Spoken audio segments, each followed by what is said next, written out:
Hello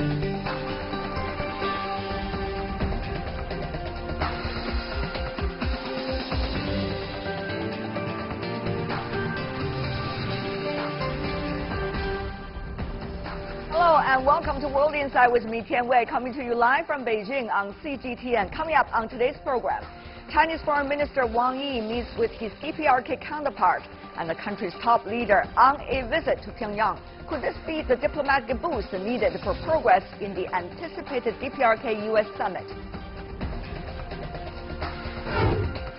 And a U.S. trade delegation led by U.S. Treasury Secretary Stephen Mnuchin is in Beijing for talks. Could there be a solution in sight for lingering trade disputes?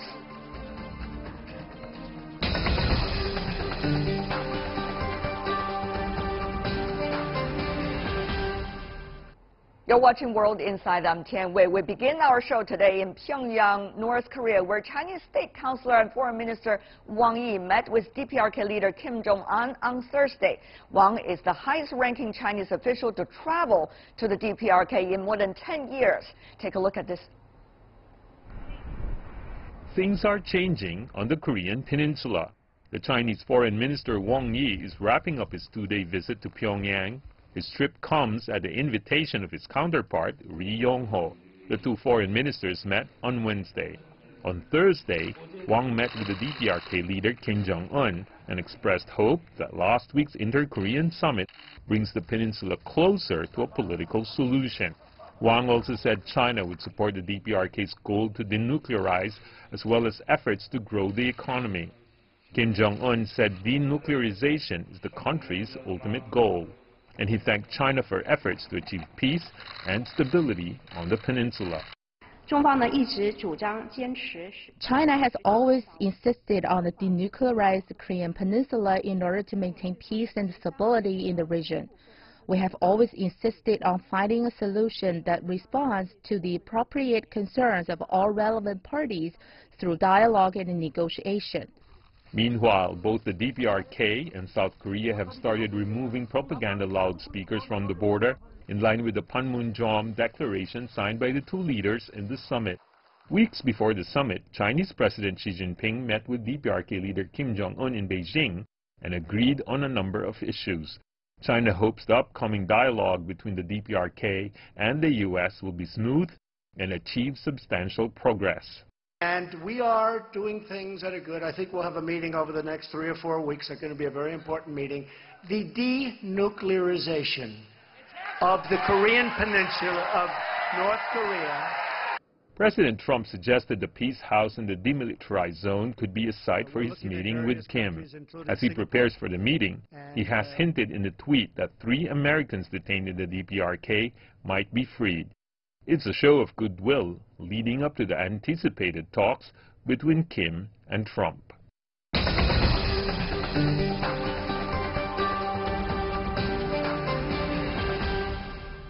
So what message did Foreign Minister Wang Yi's trip sent to the world that he is the first Chinese official going to Pyongyang in about 10 years? In Seoul, we have Professor Shen-Ling Li, if he is joining us already. There we go, from the Institute of International Studies at Fudan University. Welcome, Professor. In Washington, D.C., in the U.S., Dr. Yang-Ki Kim Renal, a senior advisor of the Institute for Korean Studies at George Washington University. Welcome. And in Boston, also in U.S., Jim Walsh from the Security Studies Program, Massachusetts Institute of Technology. Welcome as well.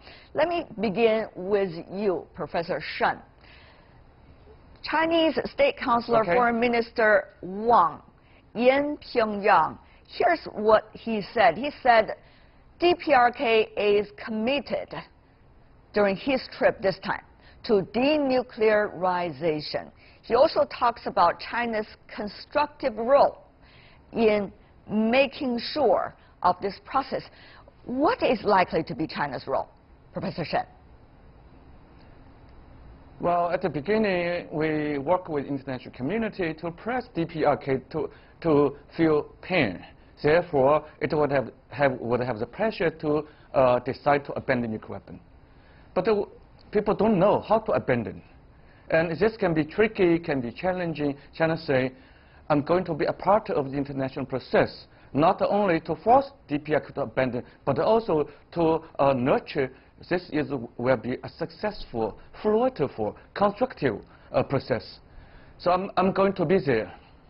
So Wang Yi tells we are going to be there. All right.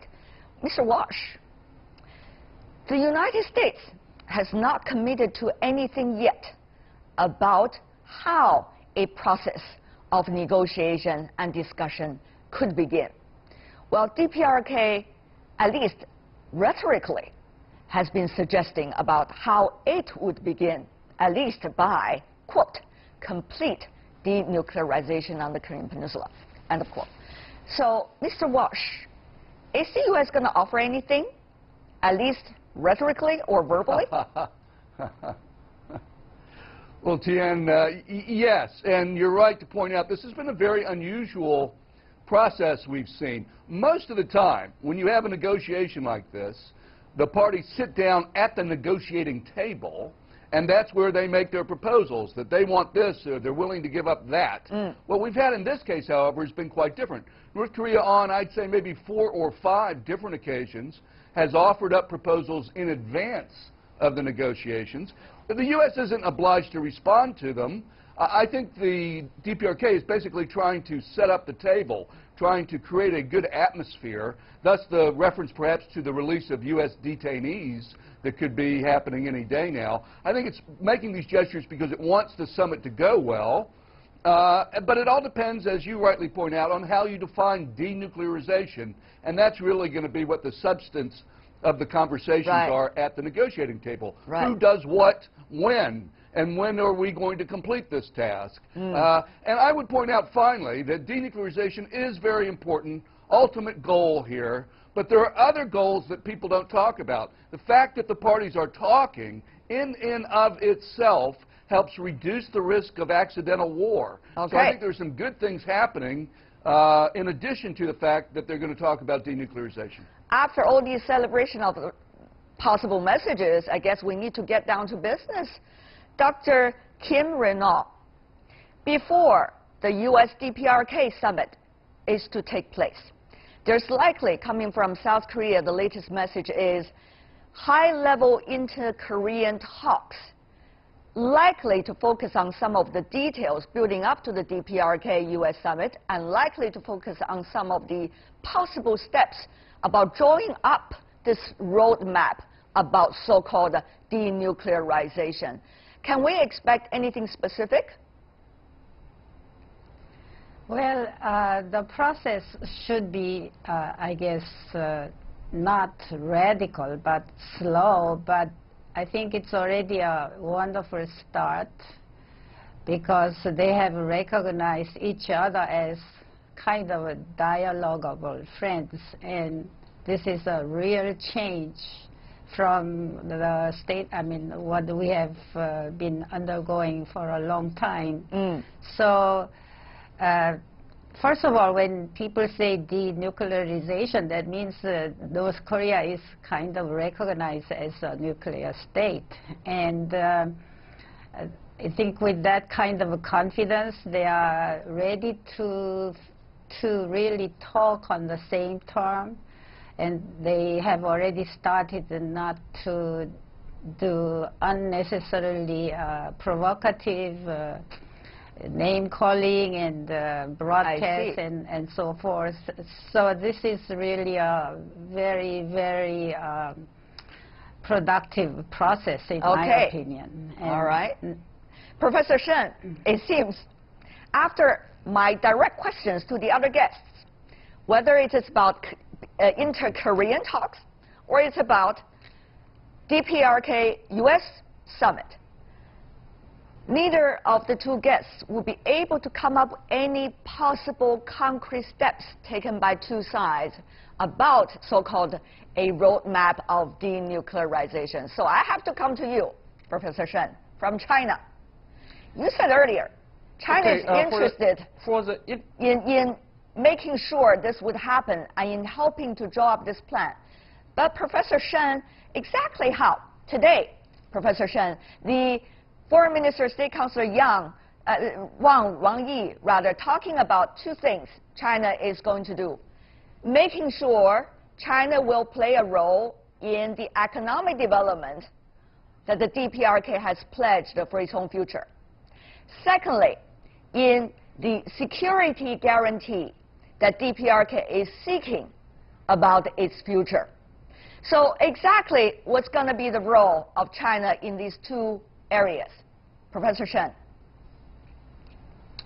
Well, for economic development, China has a lot to render its expertise and resource available. For instance, Belt and Road Initiative. And at a time when the situation is mature, DPRK is abiding by the new agreement to abandon its nuclear weapon properly, and international community may decide at the platform UN Security Council to lift some of the sanctions, all sanctions. Our Road and Belt Initiative may extend to Pyongyang to help it to build up its airport, seaport, road, and highway. That would help North Korea to boost its infrastructure, which would form the base of economic recovery. We can partner with South Korea, with America, with other friends, and we can do it bilaterally with North Korea, as long as the UN Security Council would think proper. And for security kind of international guarantee, North Korea may feel not certain. What about North Korea abandon all, like Libya abandoned all nuclear weapon program? It's not a mature program, but still a program. Then the West, the NATO, would attack it to change regime. A few days ago, Mr. John Bolton said the U.S. would expect DPRK's denuclearization, a version of the Libya model. A Libya model means later on, Libya government will be toppled. So North Korea would have the concern hearing this. China may say, don't worry, we would work with the U.S. We would not allow the U.S. to attack you. And we would partner with the U.S. and other countries like Russia, etc., to guarantee that the Korean Peninsula would be secure, would be safe, would be fair, given the P5's security protection and the UN Security Council's collective security provision. So China should play a major role in this crucial stage in assuring DPRK would have the courage, would have no concern to abandon all its nuclear weaponry. Here's the thing, Mr. Walsh, after listening to Professor Shen. You know, in the massive media reporting over the past 2 days, people are talking about, quote unquote, China tries to have a role in the issue of the nuclear on the Korean Peninsula. This is quite a dramatic change of use of words compared to, let's just say, a month ago, when the world media, quote unquote, was accusing China of not playing enough role in making things to happen. So what has happened just over 1 month's time, dramatically, that has made China's role from playing too much or not enough, now to playing as much as possible? Mr. Walsh, how should we understand this? If I could recall, China was the one that proposed double suspense. China was the one that was proposing the parallel approaches on the DPRK nuclear issue vis-a-vis DPRK's relations with South Korea and also the United States. Mr. Walsh, help us to understand this. Well, I wish I could. I did notice the reporting that you suggested. I would say both the New York Times and Reuters had media reporting that sort of suggested that China was worried about being left out or that sort of thing. I just think that's absurd, and I don't know why the reporting has turned in that direction. I don't think anything has fundamentally changed. Here are the fundamentals, and it's consistent with your colleague in Beijing there. China has a central role. It has a central role primarily, not only legally because of the armistice agreement, but politically and in terms of security because China is North Korea's most important ally. And so if there's going to be an agreement that involves economic benefits for North Korea, and that's what they're going to want. They're going to want economic benefits in return for restraints on the nuclear program. China has to be part of that answer, either directly or indirectly, because 90% of the trade is with China. And then politically, obviously, being a great power, China is pretty much the only one that can go to North Korea and offer reassurance, saying, if North Korea, if you follow through and do what you're supposed to do, don't worry, China, will make sure all the other parties do what they're supposed to do. You should have the courage to go forward because I will back you. That political reassurance and security reassurance is central. So I don't think, you know, I've always sort of thought that the four main parties, China, South Korea, the U.S., and North Korea, they've always been important. They'll continue to be important. And there's going to be no agreement unless all four of them are happy with the outcome. So that's the way I look at it. Interesting that you talk about four of them. Let me go to Dr. Kim Renault. There is a debate now about under what format the negotiation will take place. Will they work out just bilateral, whether North and South or U.S. and North? Or it's going to be trilateral or probably quadrilateral, which is four-party talks, or probably even expanding to the original format, which is six-party talks. This is not a game of numbers, but rather a game of stakeholders.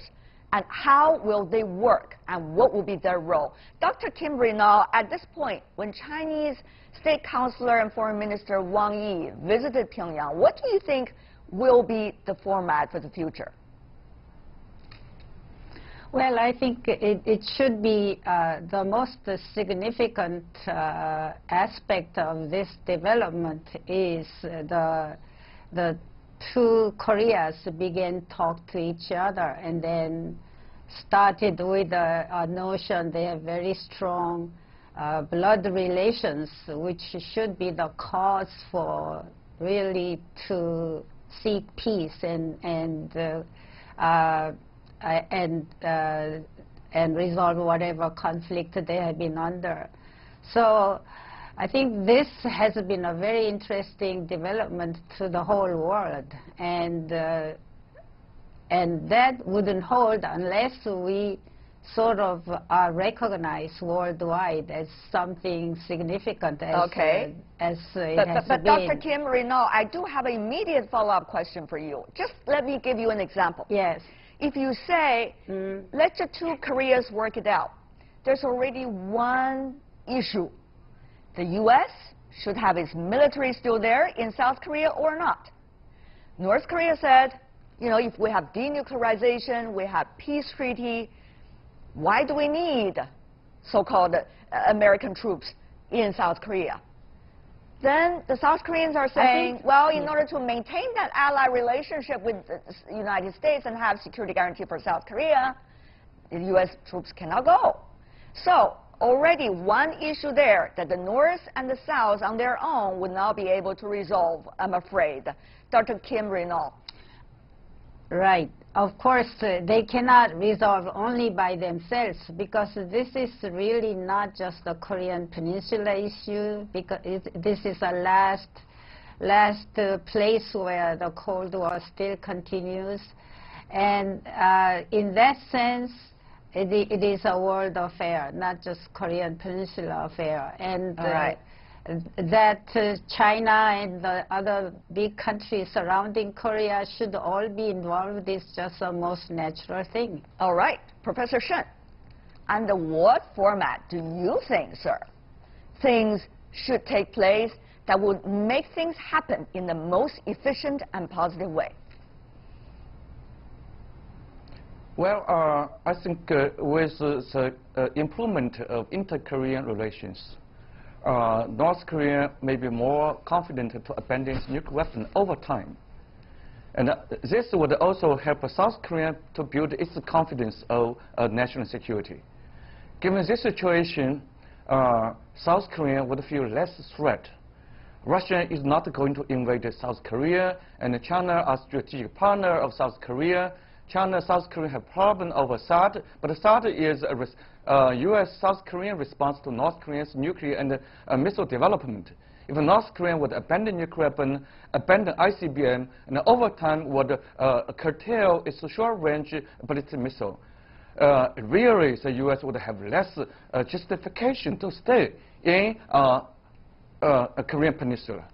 But as Ms. Reynolds mentioned, this is a matter of Cold War, a matter of a regional security order in the entire Northeast Asia, which means U.S. has an eye over the entire Northeast Asia by using its force deployed in the territory of the current South Korea. Then U.S. need to revamp its such a Cold War mentality. U.S. force in South Korea should only be used for one purpose, to defend South Korea, should not be used for other purpose. And the South Korean government should not allow the U.S. to use its force deployed in South Korea for more than purpose than to defend South Korea against North Korea. So President Moon should listen to his dear colleague, Professor Moon, that they need to reflect upon the role of U.S. military presence in the region in a forward-looking approach, rather than sticking to Cold War. There we go. Mr. Wash, this is almost reaching the point of a moment of truth. Remember, earlier there was the issue of the nuclear issue on the Korean Peninsula, and the North was reluctant to commit.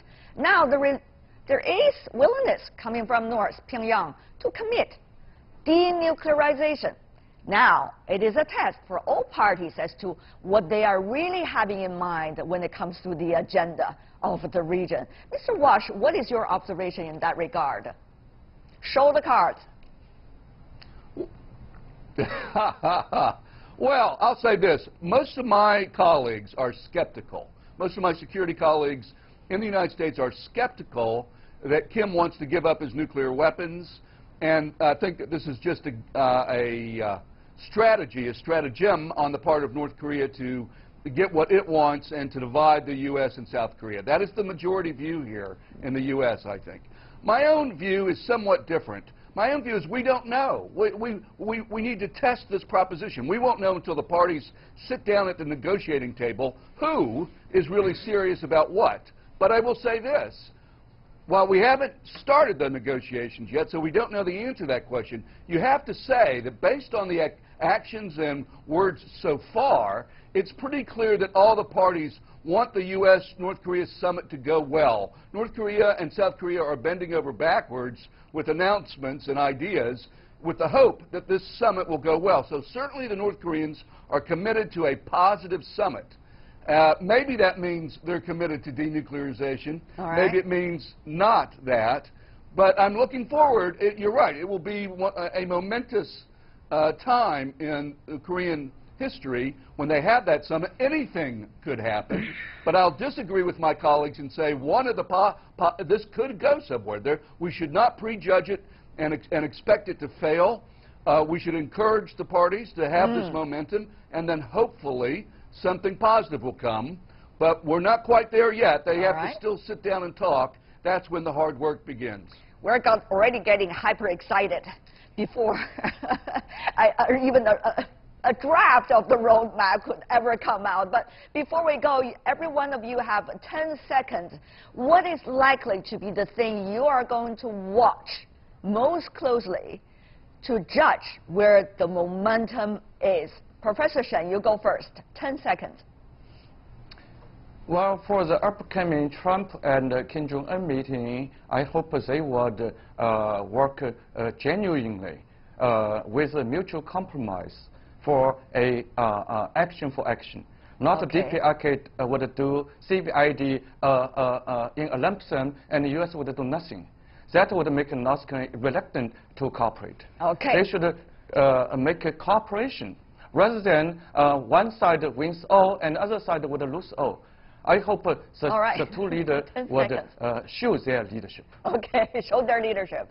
Dr. Kim Renaud, 10 seconds if you can, ma'am.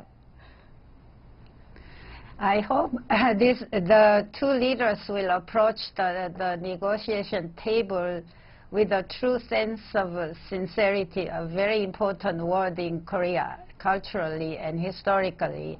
And in spite of whatever has happened thus far, they should trust what is said is really meant. Okay. So with that premise, there will be hope. Mr. Wash, last but not least. Yeah, I'm looking for one thing. I'm looking at one thing. President Trump's emotion and demeanor. Coming out of this meeting, if he's happy about it, says things like, this was the best meeting ever, you know, no one's ever done this before, this agreement looks really great. You know, emotionally, if he's taking ownership of what happened in the summit, I think that's a very good sign. By contrast, if he comes out and doesn't say very much and doesn't show any positive emotion, then I'm going to have concerns about how things go forward. You know what? I think all of you have a point over there, legitimate point over there in your hope. Thank you so much, ladies and gentlemen, for joining us for this discussion. Professor Shending Li, Dr. Yang Ki Kim Renal, and Mr. Jim Walsh. Really appreciate it. Thank you so much for being with us. You're watching World Insight with me, Tian Wei. Still to come on our program. U.S. Treasury Secretary Steve Mnuchin leads a trade delegation to Beijing. Could negotiations help put an end to simmering trade disputes? The answers, if we can, right after this break.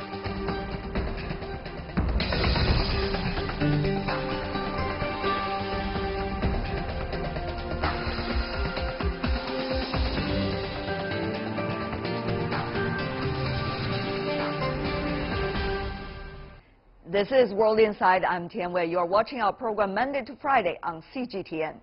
A 7-member delegation of senior U.S. trade officials has arrived in Beijing for trade talks. During the 2-day visit, Chinese Vice Premier Liu He will discuss economic and trade issues between the two countries with his American counterpart. Will the trade talk help solve simmering trade disputes? Before our discussion, take a look at this. A U.S. delegation led by Treasury Secretary Stephen Mnuchin, visiting as the U.S. President's special envoy, is in town for trade negotiations with China from Thursday to Friday. It marks the first high-level meeting since bilateral trade disputes escalated in March. The 7 emissaries are a diverse band of Trump's top aides. They seem to be divided on the talks. U.S. Trade Representative Robert Lighthizer has been pushing for a protracted trade battle with China, while Mr. Mnuchin said he's cautiously optimistic about the meetings and have been pressing for a deal with China. The Chinese Foreign Ministry said the consultation would be constructive as long as there's sincerity with the talks. We believe that as long as the U.S. side comes in good faith to embrace the general stability of Sino-U.S. trade and business ties, and with an attitude that embraces talks of mutual respect, equality, mutual benefit, and a win-win approach, both sides' consultations will be constructive. In the past few months, China and the U.S. have locked horns over a trade spat. The Trump administration has threatened to levy tariffs on up to $150 billion of Chinese goods, while agricultural products, cars, airplanes, and chemicals are some of the most high-profile categories listed in China's measures against the U.S. As Hua said, given the volume of trade between the two economies and the complexity of their relations, it is unrealistic to expect to solve all the problems in one single consultation. But a dialogue is always a good start.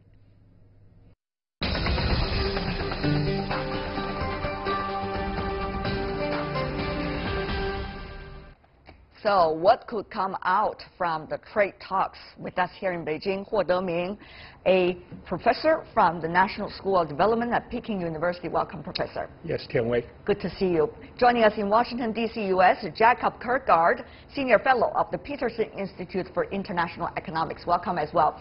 I want to begin with you, Professor Huo. Very briefly, what kind of adjective would you use to describe the best outcome, if there is one, of this 2-day economic and trade talks?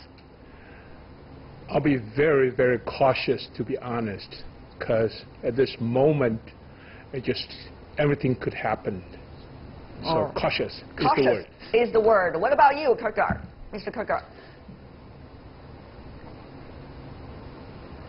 Well, I very much agree with that statement. I mean, the reality is that it's a big unknown what will happen. The U.S. delegation is arriving without having had an advance team from the Trump administration in Beijing for negotiations about the negotiations. So we really don't know what they're going to propose. As you also mentioned, there seems to be some internal disagreement as well between the U.S.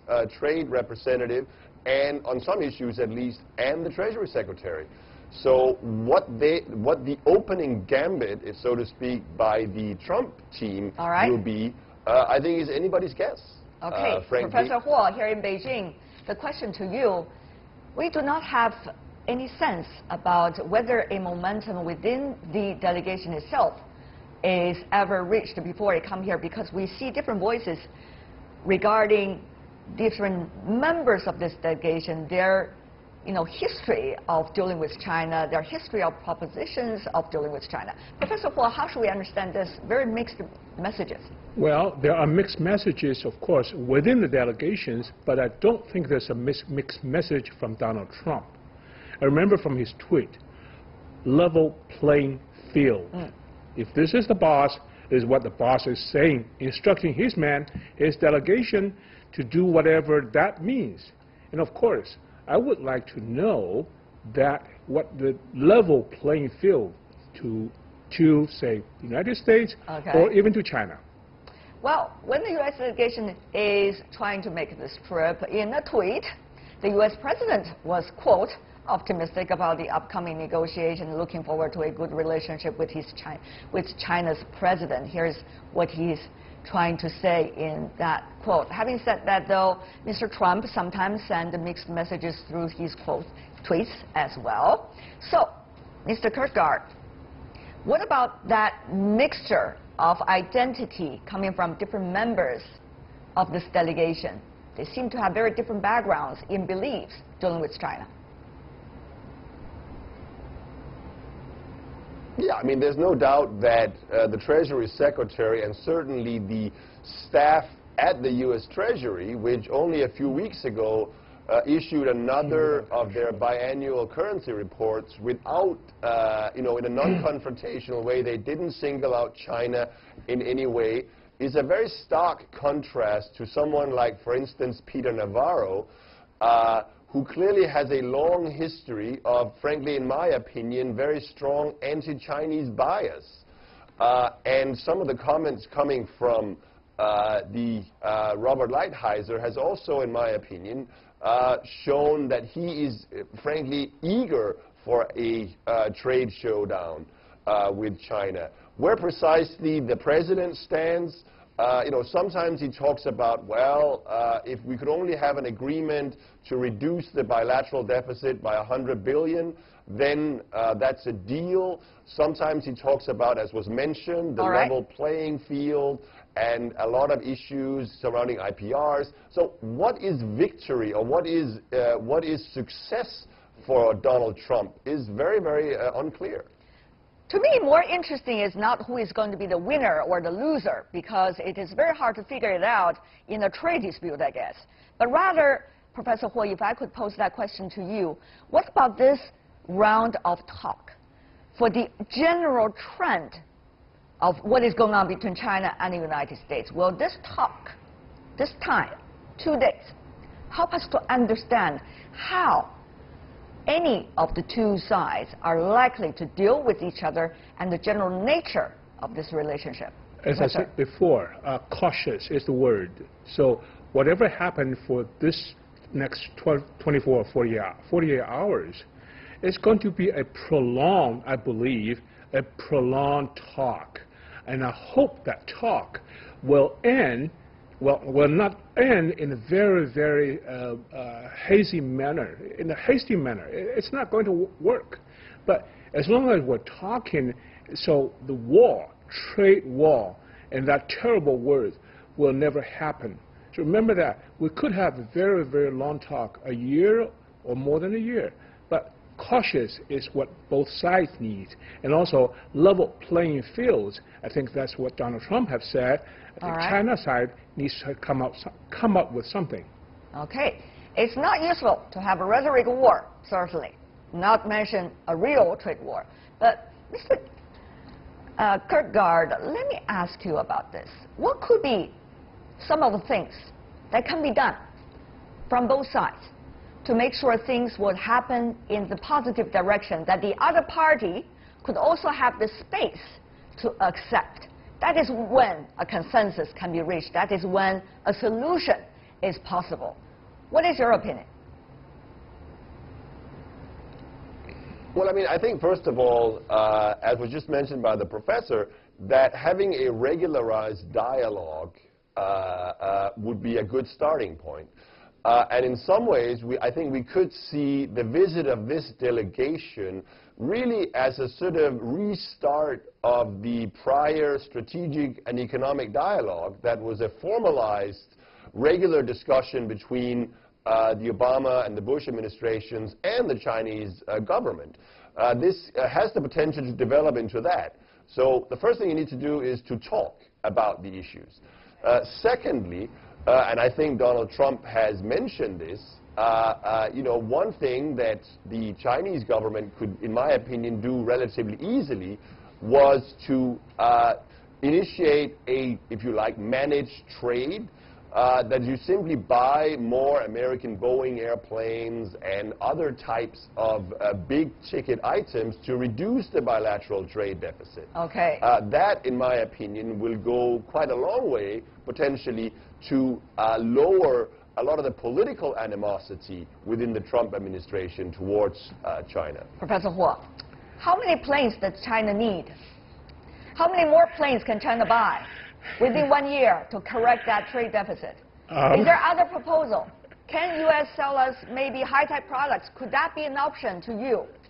I'm sure that China would love to buy a lot of Boeings, but I don't think that's really the ultimate solutions. Of course, with some purchasing of, say, extra things, that will show the trust, or so to speak, so that in the future, the trade talk will continue and the war word could be avoided. Well, of course, what do you mean by the long run? What I mean by long run, I would say half a year, at most a year, because within that period of time, both sides would have the time to build up, say, trust. Okay. And for now, I don't think that on China's side know what's the next step for Donald Trump. And of course, Donald Trump, or President Trump, would like to see some gesture from China. Otherwise, he will not send a team. All right. Mr. Kirkegaard, the current account thing going on in the United States, much less saving than investment. That certainly has created the kinds of deficit that the U.S. has been witnessing over the years. If that issue is not being addressed, how much airplanes should China buy? No, I mean, look, I fully agree with the professor that this, this is not the ultimate solution. And there's no doubt that the, frankly, deeply, deeply irresponsible fiscal policy carried out under the Trump administration, both the tax cuts and the recent spending bills and the imminent trillion-dollar deficits at the federal level that the United States is facing, is going to have the effect of driving up the trade deficit. But the real problem is that because of that, and because of the lack of connection between the macroeconomic policies at home and its trade agenda, there is a real risk that Donald Trump, not perhaps in the next couple of months, but a year and a half down the line, facing an even bigger trade deficit with China and the rest of the world, is going to take even more extreme measures on the trade front, levy more tariffs against China and other countries in the world, for largely domestic political reasons. And that is really why it is so crucial to initiate a sustained and ongoing dialogue between the Trump administration and the Chinese government today, because otherwise, my fear is things are going to get a lot worse. Okay. Professor Huo, one other issue is, how should we understand this? I mean, now, we have the discussion going on, but as both of you have agreed, it's not going to address the issue with a satisfying answer for everybody just within a very short period of time. So how shall we, what is the right attitude? Those of us who is outside this negotiation, but watching very closely, trying to look at it to understand the general trend of this bilateral relationship, what attitude shall we adopt at this point? Professor Huo, very briefly. What attitude? I would say, just to be frank, say what we really mean, and that means we are going to do what we're going to say. So this is what the best thing we can expect. Okay. Otherwise, what can you expect? Blockchain? Right. Mr. Kirkgard, what about that? That both sides trying to figure out a solution. China implement opening up, reform, more auto, and also financial sector. Well, the United States probably could work on, let's say, high-tech exports to China or some of the other ways which China also needs besides airplanes. That would be personally my preferred strategy, without a doubt. I think China would benefit domestically for doing a lot of the market opening that you just described. Unfortunately, however, I don't view it as likely that the Trump administration is going to enter into a strategy that involves opening up for more involvement, or more sort of trade and investment in the high-tech area. In fact, I fear that we're going to go in the other direction, because we are going to have a review of the American CFIUS review process of foreign direct investment, and I fear that as part of that, investment links between China and the United States will become much more difficult than they are today. So unfortunately, I don't view the high-tech area as a field in which we can make much progress in the short term. Well, in a discussion, in a negotiation, both sides have to offer something to the other to make things happen. That's what we know. But what exactly they will offer to each other and how will that discussion go, we will only know it 2 days from now. For now, I want to thank both of you, Jacob Kirkgard and Huo Deming. Thank you so much, gentlemen, for being with us. And with that, we're coming to the end of today's program. If you want to find us, try to find us World Insight CGTN into your search engine or check out our YouTube channel. You can also follow us on Twitter, Facebook, and Sina Weibo. From me, Tian Wei, and everyone on the World Insight team, thanks for watching and tune in again next time for insights across China and around the world. Good night.